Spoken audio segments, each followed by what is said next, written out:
Well, today what I'm going to do is get back to basics, and hopefully the new pourers out there will enjoy this. And just to be clear, there's no really right or wrong way when it comes to paint pouring, but I'm just going to show you how I do things, and we're going to do a simple flip cup.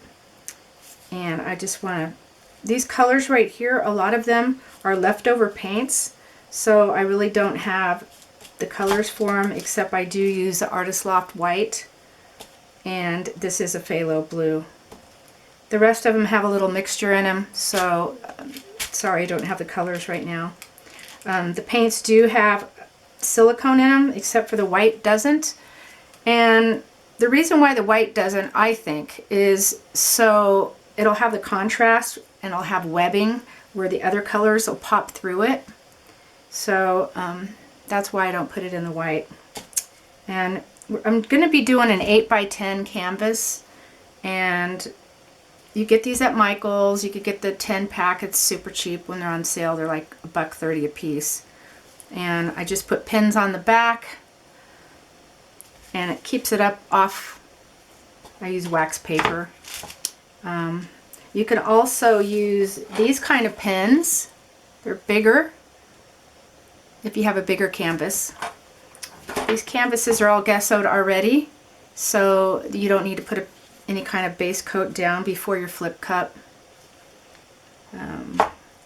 So let me show you the consistency of the paint that I like for a flip cup. I hope you can see that. It's like a little, it goes down, it forms a little mound, and then it sinks in. It flows smoothly off the stick. I like using these big tongue depressor sticks. If you go on Amazon and search tongue depressor, you're going to find the bigger ones, and they're going to be cheaper than if you were to look up craft sticks. And then what I do is I reuse them also a couple times, and I just wipe them off, and then I set them to the side. I set them on a chopstick so it doesn't stick to the plastic, and that's what I do. The silicone I'm using, and some of the silicones I do use in my pours, are the Spot On Treadmill oil. I use coconut milk's hair serum, has dimethicone in it. I use argan oil. I use this Factory Team 10 weight silicone, and sometimes I use the dimethicone 500. I think all these you could find on Amazon, except for this one I found on eBay. Anyway, so some of the tools that's a must when you're doing any kind of pour for me is the palette knife. So make sure you get one of these. They're really thin. They help get the paint off and put it on the sides. And get these at the dollar store. I always have napkins handy to wipe off the sticks, and I always have a wet rag to wipe my hands off. I let it dry, and then I can wash them and reuse them. Anyway, those are some favorite tools. I also, of course, you have to have a level. Make sure your canvas is level if you're going to be pouring on it. I already know that mine is. So, because if you don't, when it's drying, it will not, it'll all slip off. So, really important. Sometimes I do use a rack to get my canvas up off the base more.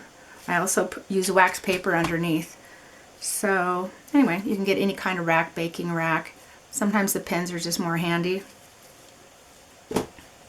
And I just put my water that I add to my paints to get the right consistency in one of these. You can put it a little bit at a time. Make sure you don't get it too thin. And I use these little mini cups. You can get these little 2-ounce cups at Sam's Club. Really cheap. You get a lot of them. Doesn't come with lids, and I do have some lids, but I usually don't buy them because I just have enough for right now. For lids, usually I use all of them. So I'm going to be doing an 8x10 canvas, and for that size canvas, I like to have about 6 to 7 ounces of paint because I want to make sure I have enough that when I tilt it, it's going to cover good, and some will be off the side, but that's okay too. And I know I have way too much paint here, but I won't use it all. So I want to show you how the different ways you can pour it in to do a flip cup. So I'm going to start with the white. So I pour the white, you could do the sides, pour it in from the side like that, and just keep pouring it in like that. You can also drizzle it over the top. I hope you can see that. Drizzle it so the whole top is covered. I'm going to turn it, drizzle it so it doesn't go through the colors, just drizzle it on the top, make a nice layer. You can do 3, 4, 5 layers, as many colors as you want. So you can also just hold it up high and let it go deep so it sinks through all the paint. All the other layers it'll sink through. So I'm just giving you an example of what to do. You can mix it up.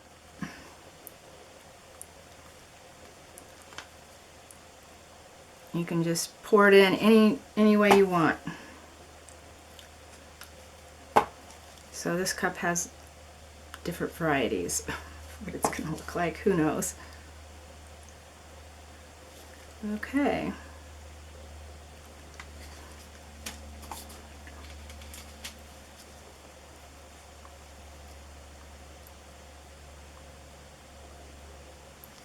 Okay.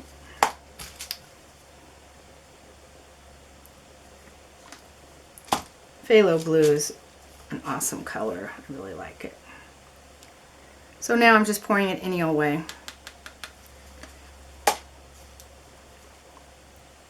Okay, I think that's plenty of paint. I might just put a little bit of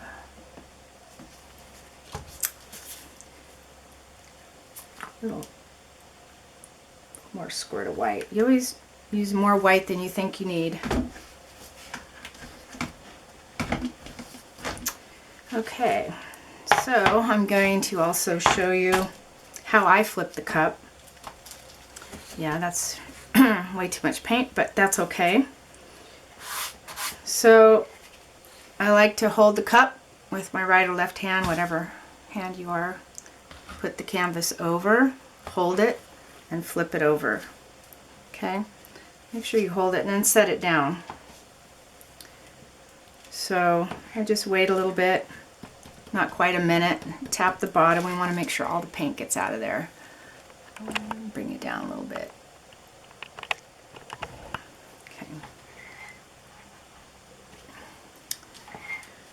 Okay, so when you flip the cup, you don't want to lift it straight up because then you're going to have the drips and it's going to drip on your pretties, what you got going on down here. So what you want to do is grab it from the top, slide it forward and pull it back. Now I like to make sure that with the extra paint that's left in the cup, that I get my corners because it's going to come out round, and when you tilt it, these are always the hardest areas to get, and you don't want to have to over tilt it. Then you start getting zigzags. That's if you don't have enough paint and you tilt it too fast. That'll happen and you over tilt.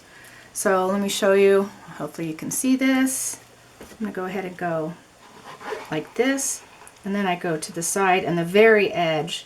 The reason why I go to the very edge is if I were to go a little closer to this, then it could create a dam. And when it comes out of the cup on the edge, it's usually, and it has stripes in it. So I just put this on the very, very edge, whatever's left, it's going to roll off anyway. And what you never want to do, pouring 101, is bring your cup over your painting at all, ever. Because you'll drip on it and then you're going to mess up how pretty it is. So as you can see, there's a lot of cells here. Cup's pretty much empty. Another reason why you don't want to over tilt is because it'll turn out muddy.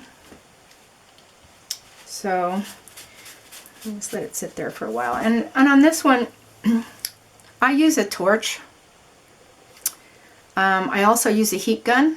I don't use a blow dryer on to make the cells come up and to pop the bubbles. Seems like there's a lot of air bubbles in here, so I'm going to pop those before I tilt. You can also pop them, or you can also, if you don't see a whole lot of air bubbles, you could tilt and then torch. Or torch in the middle of tilting, or torch 3 times if you'd like.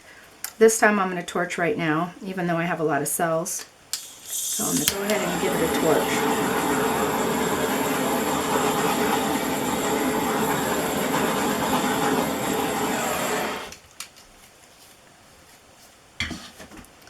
Okay, so for tilting, I only like to go to the corner once and then come back to the middle. So I'm going to go ahead and go to this corner first. And just like to go slow.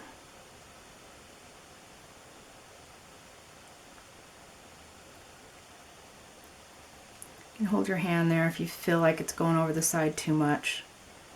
You're going to lose some paint. That's just paint pouring. It's going to be messy. Okay, and then I like to bring it back to the middle.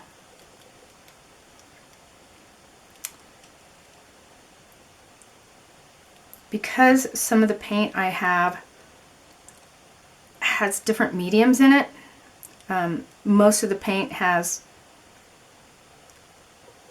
Glue-All, Elmers Glue-All, and Floetrol and water. But I think some of this paint might have had a little bit of Liquitex or water and Floetrol. You can buy Floetrol at Home Depot and Lowe's. Either one, I found it there, both places. You can get a gallon for like $14. And when you buy Elmer's Glue-All, make sure it's Glue-All and not school glue. I haven't really tried school glue, but that's just what I hear, so it works for me.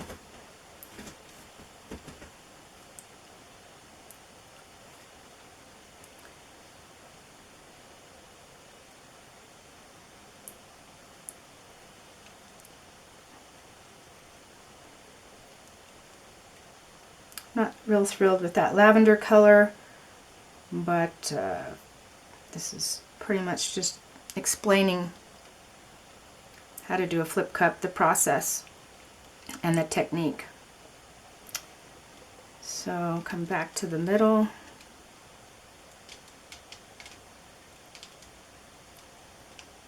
Blue and yellow started making some really pretty green.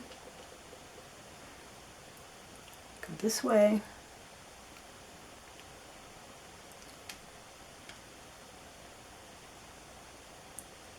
And if there's anything that you like or you don't like on a pour like this, you can always, if you make sure you have enough paint, you can pour it off, or keep something on that you really like and try to manipulate the paint to go to the other side. I don't tape the back of my canvas because when I finish it, I use butcher paper and a packing tape to finish off the back, so none of my mess is really going to show. I'm going to pour some of this ugly lavender off.